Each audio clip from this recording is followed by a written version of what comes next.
Good afternoon, everybody. Hope you've had a very good lunch. So this is the AZ-sponsored section of this day. It's funded by AZ, who are I have to read. I've been told to read this out. It's funded by AZ, platinum sponsors of the conference.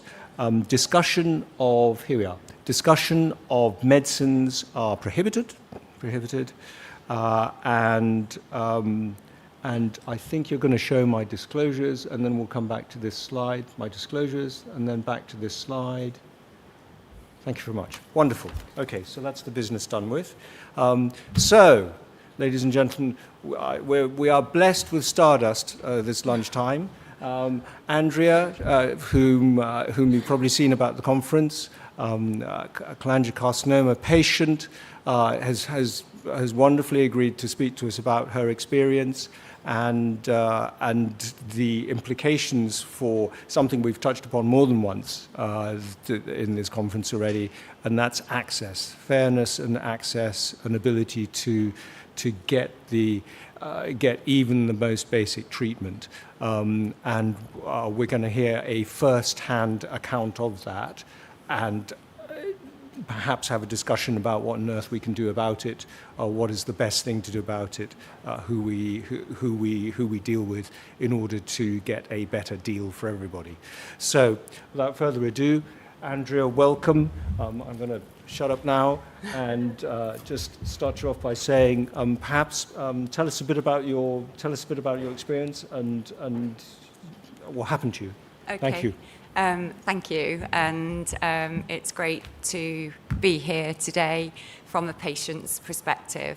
I'm a survivor of cholangiocarcinoma. I'm one of the lucky ones, and I'm here to represent all patients dealing with a diagnosis. I am a patient advocate and also a moderator on the AMMF's forums, and I'm indebted to Helen from the AMMF for helping hold my hand through my journey.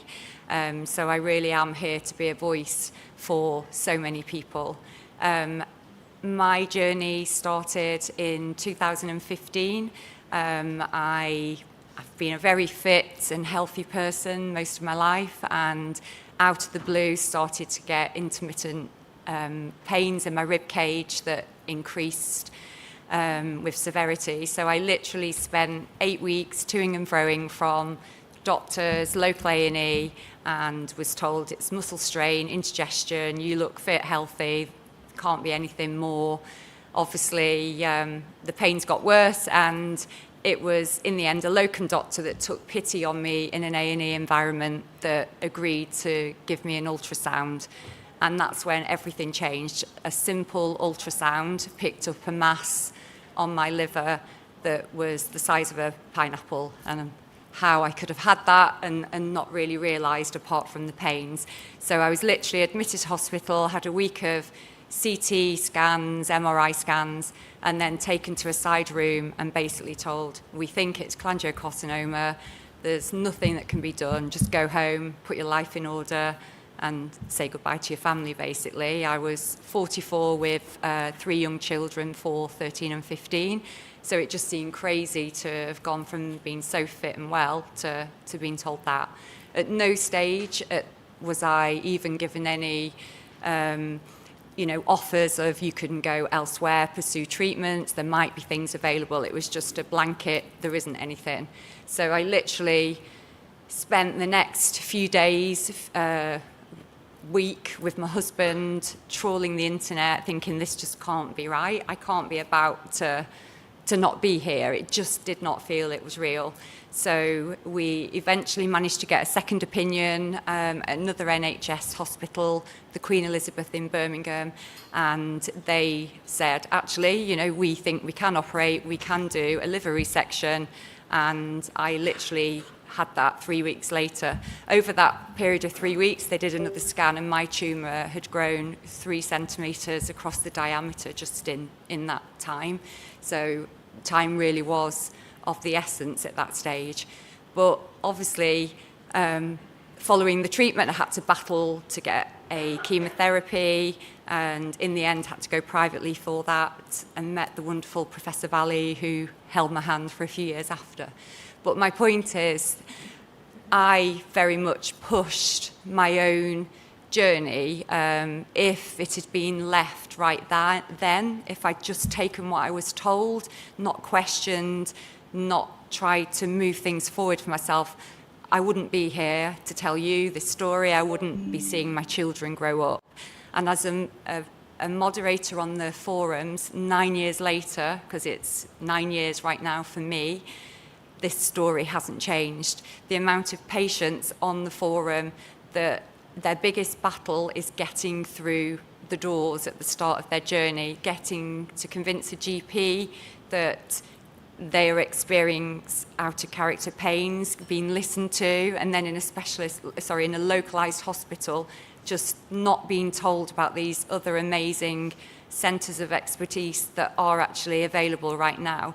Everybody in this room is dedicating so much time to giving a patient a better treatment option once they get through the door. But we know from the white paper that over 50% of patients don't even get through the door. You know, if you can't convince your local GP, your localised hospital that there is something going on and they aren't referring you on to these centres, you know, you are, as a patient, having to become a specialist in your own disease in order to survive, and that's not right. And it's heartbreaking. Today on the forum, after the presentation that Kevin did, there's so many patients already that have echoed, you know, we couldn't get a foot through the door.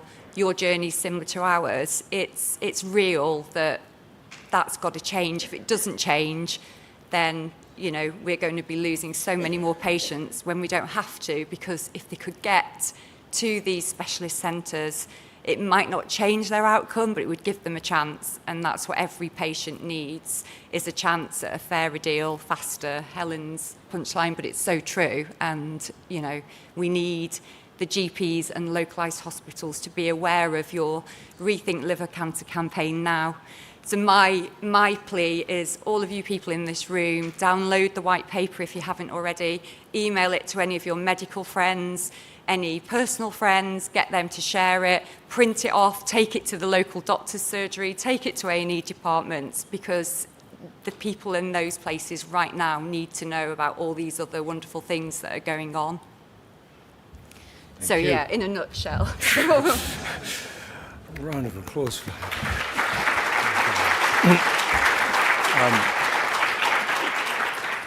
That's put it extremely clearly. But the 8 weeks that you describe of nowhereness, the 8 weeks, that's not. My understanding is that is not an uncommon experience. No, and all. It's really sad that David, you know, he's had to share his story about Sam. I remember chatting to her on the forums, and it's heartbreaking, because again, it was those early few weeks of how your world can change, and if you don't get in front of people like yourself, and it feels like you're carrying the weight of all cholangiocarcinoma patients at the moment, because you are the person that everybody wants to get in front of for second opinions and a chance of treatments. You know, that is what's happening. But the big point that you mentioned there was that you had to do the legwork. Yeah. You were the expert. You told these guys what they had to do. So what's going wrong? Are these, apart from the locum doctor who took pity, you know, are they just ignorant, uninterested, uneducated? What's the problem?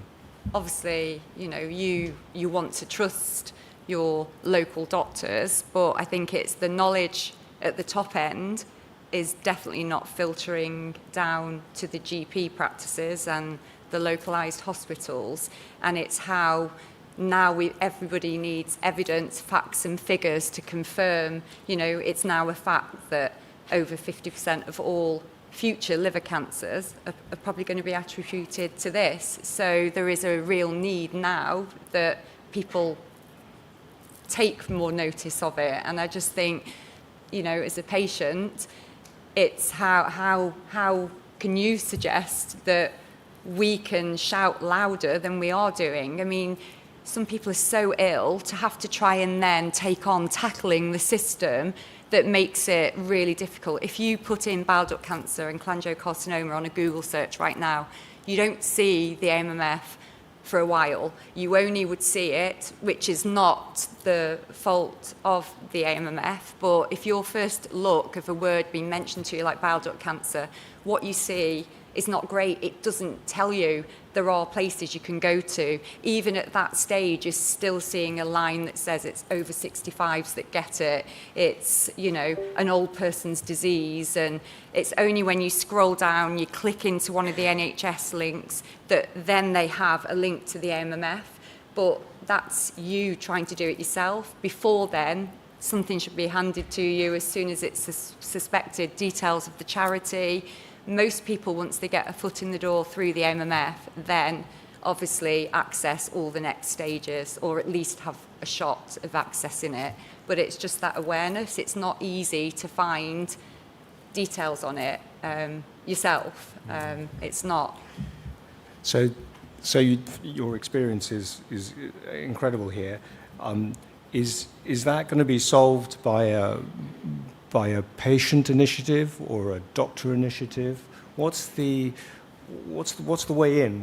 How, you know? Yeah, I mean, right now on the AMF website is a simple letter that needs to be updated, but it's a letter that a patient, a carer can print off, and it's geared at the practice manager of a local GP.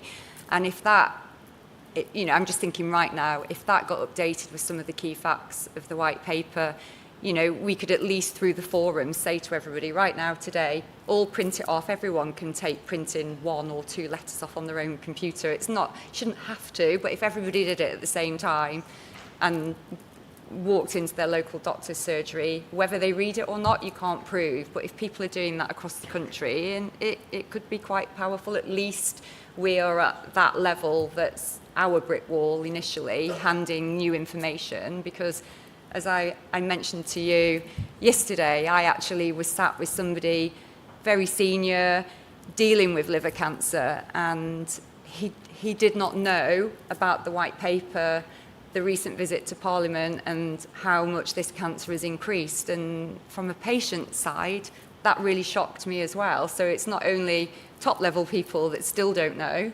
it's, you know, if they don't, how on earth is that going to whittle down? To me, that's just really shocking. So you've said what you can do from the patient side of things. What should us health professionals be doing?